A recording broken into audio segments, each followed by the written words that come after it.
नमस्कार दोस्तों, जीके से सिलेक्शन चैनल पर आपका स्वागत है। तो आज हम पढ़ने वाले हैं संविधान के महत्वपूर्ण अनुच्छेद। तो आज हम संविधान का जो भाग 21 है उसके बारे में जानकारी प्राप्त करेंगे, जिसमें अस्थायी, संक्रमणकालीन और विशेष प्रावधान दिए गए हैं। ठीक है, तो इसके अंतर्गत जो भाग 21 है, अनुच्छेद जो आते हैं हमारे वो 369 से लेकर 392 तक आते हैं।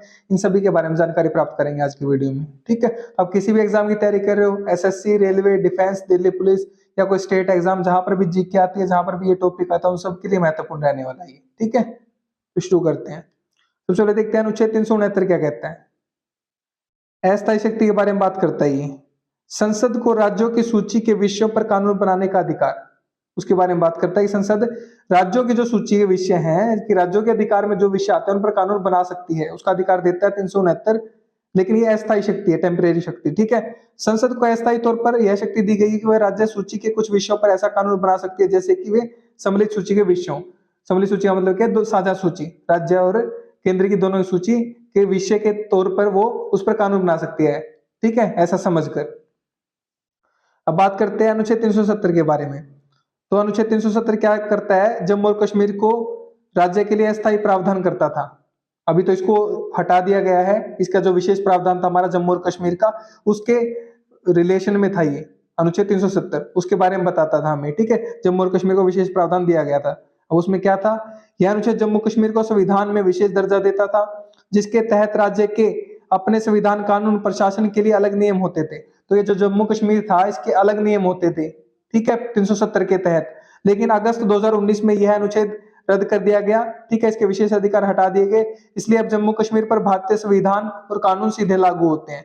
तो ये अनुच्छेद क्या है, अब मौजूद तो है लेकिन प्रभावी नहीं है। इसके जो विशेष अधिकार है वो प्रभावी नहीं है जम्मू कश्मीर के, उनको हटा दिया गया है। ठीक है, तो अब पूर्ण रूप से जो भारतीय संविधान है वो जम्मू कश्मीर पर लागू होता है।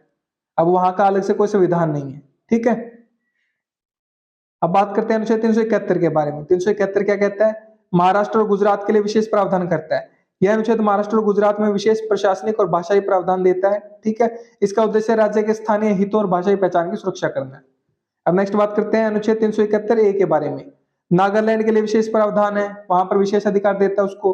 371 बी किसको देता है, असम के लिए विशेष प्रावधान देता है। तो डायरेक्ट पूछे जाएंगे कि असम के लिए विशेष प्रावधान कौन सा अनुच्छेद देता है, 371 बी। ठीक है, नागालैंड के लिए 371 है। ठीक है, अब नेक्स्ट बात करते हैं अनुच्छेद 371 सी क्या कहता है, मणिपुर के लिए विशेष प्रावधान देता है। अनुच्छेद 371 डी क्या कहता है, आंध्र प्रदेश और तेलंगाना के लिए विशेष प्रावधान देता है। अनुच्छेद 371 आंध्र प्रदेश में केंद्रीय विश्वविद्यालय की स्थापना। तो आंध्र प्रदेश में केंद्रीय विश्वविद्यालय की स्थापना के लिए प्रावधान है जो अनुच्छेद 371 के तहत है। अनुच्छेद 371 एफ क्या कहता है, सिक्किम के लिए विशेष प्रावधान करता है। ठीक है, अनुच्छेद 371 जी क्या कहता है, मिजोरम के लिए विशेष प्रावधान करता है। अनुच्छेद 371 एच किसके लिए करता है, अरुणाचल प्रदेश के लिए विशेष प्रावधान करता है। क्लियर है बात।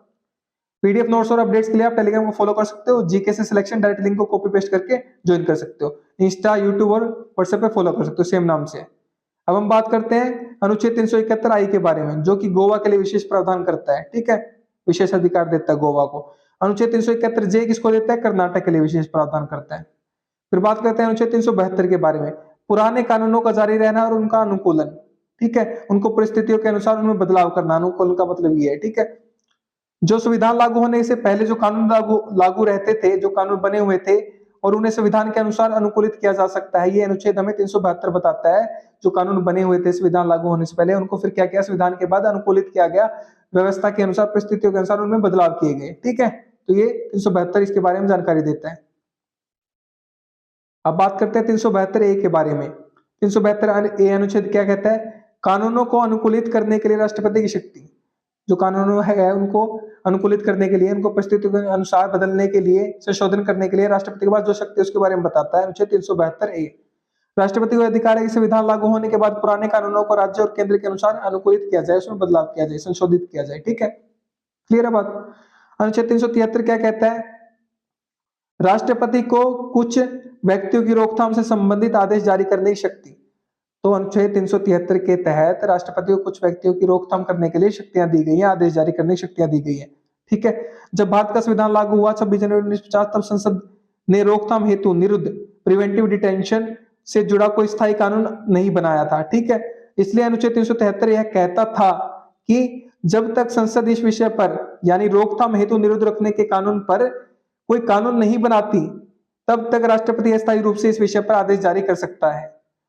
ठीक है, लेकिन अब ये जो अनुच्छेद है 373 ये व्यवहारिक तौर पर लागू नहीं होता है। ठीक है, इसके अलावा दूसरे अनुच्छेदों में शक्तियां दे दी गई है, तो अब इस अनुच्छेद का इतना उपयोग नहीं होता है, लेकिन फिर भी ये मौजूद है, इसलिए मैंने इसको बारे में आपको बता दिया है। ठीक है, अब हम बात करते हैं अनुच्छेद 374 के बारे में।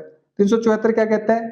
उच्चतम न्यायालय, संघीय न्यायालय और कुछ अन्य प्राधिकारों की निरंतरता से संबंधित प्रावधान। तो इसका क्या मतलब है यहाँ पर समझते हैं। संविधान के लागू होते समय जो पुराने न्यायालय थे, जैसे फेडरल कोर्ट, प्राइवी काउंसिल और उनके कार्य या मुकदमे चल रहे थे, वे सभी नए सिस्टम सुप्रीम कोर्ट में बिना रुकावट, क्योंकि सुप्रीम कोर्ट आ गया था संविधान लागू होने के समय, हमारा जो उच्चतम न्यायालय है। ठीक है, तो वे सभी नए नए सिस्टम सुप्रीम कोर्ट में बिना रुकावट जारी रहेंगे, ताकि कानूनी निरंतरता बनी रहे। अब कोई केस वगैरह चल रहे हैं, उनको एकदम से हटा दो तो नहीं जा सकता ना, वो भी चलते रहने चाहिए। लेकिन सुप्रीम कोर्ट हमारा बन गया था, फिर उसके अनुसार व्यवस्था चली हमारी। ठीक है, अब हम बात करते हैं अनुच्छेद 375 के बारे में।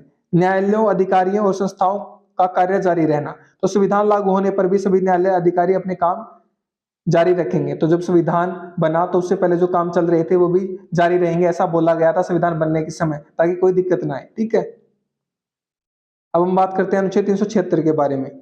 उच्च न्यायालय के न्यायाधीशों के संबंध में प्रावधान। तो जो हमारे हाई कोर्ट के न्यायाधीश उनके संबंध में कुछ प्रावधान दिए गए हैं। उच्च न्यायालय के न्यायाधीशों की स्थिति, अधिकार और कार्यों के बारे में इसमें बताया गया है।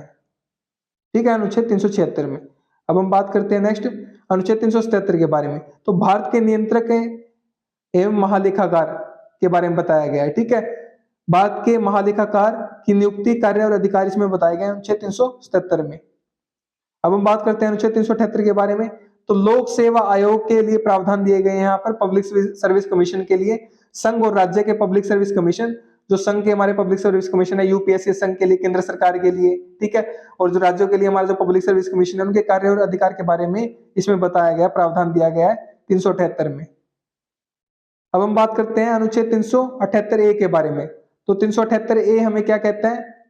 आंध्र प्रदेश विधानसभा की अवधि का विशेष प्रावधान बताया गया इसमें, कि आंध्र प्रदेश में जो विधानसभा की अवधि के लिए विशेष प्रावधान हमें दिए गए हैं अनुच्छेद 378 ए के अंतर्गत। तो ये दोनों लाइनें रिपीट हो गई यहाँ पर, कोई बात नहीं, उसके लिए सॉरी, बाकी सेम बात है। ये आंध्र प्रदेश विधानसभा की अवधि का विशेष प्रावधान दिया गया, इसमें विशेष अधिकार दिए गए हैं। ठीक है, अनुच्छेद 379 से 391 को निरस्त कर दिया गया है, मतलब हटा दिया गया संविधान से पूरी तरह से। ठीक है, अनुच्छेद 379 से 391 तक को 1956 के संविधान 7वां संशोधन जब हुआ 1956 में, के अधिनियम के तहत रद्द कर दिया गया, हटा दिया गया। ठीक है, तो ये इतने अनुच्छेद आपको पढ़ने की जरूरत नहीं है। अनुच्छेद 392 की बात करते हैं, राष्ट्रपति को कठिनाइयों को दूर करने की शक्ति।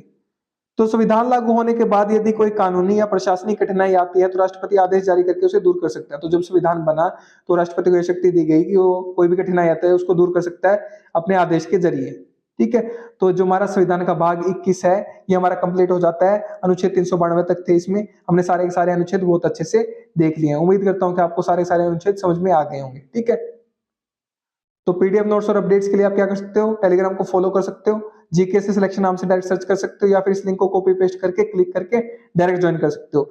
यूट्यूब पर सब्सक्राइब कर सकते हो, बेल आइकन प्रेस कर सकते हो, व्हाट्सएप पर फॉलो कर लीजिए और इंस्टाग्राम पर फॉलो कर लीजिए। ठीक है, तो मेरे साथ वीडियो में अंत तक बने रहने के लिए आपका धन्यवाद। Thank you so much again.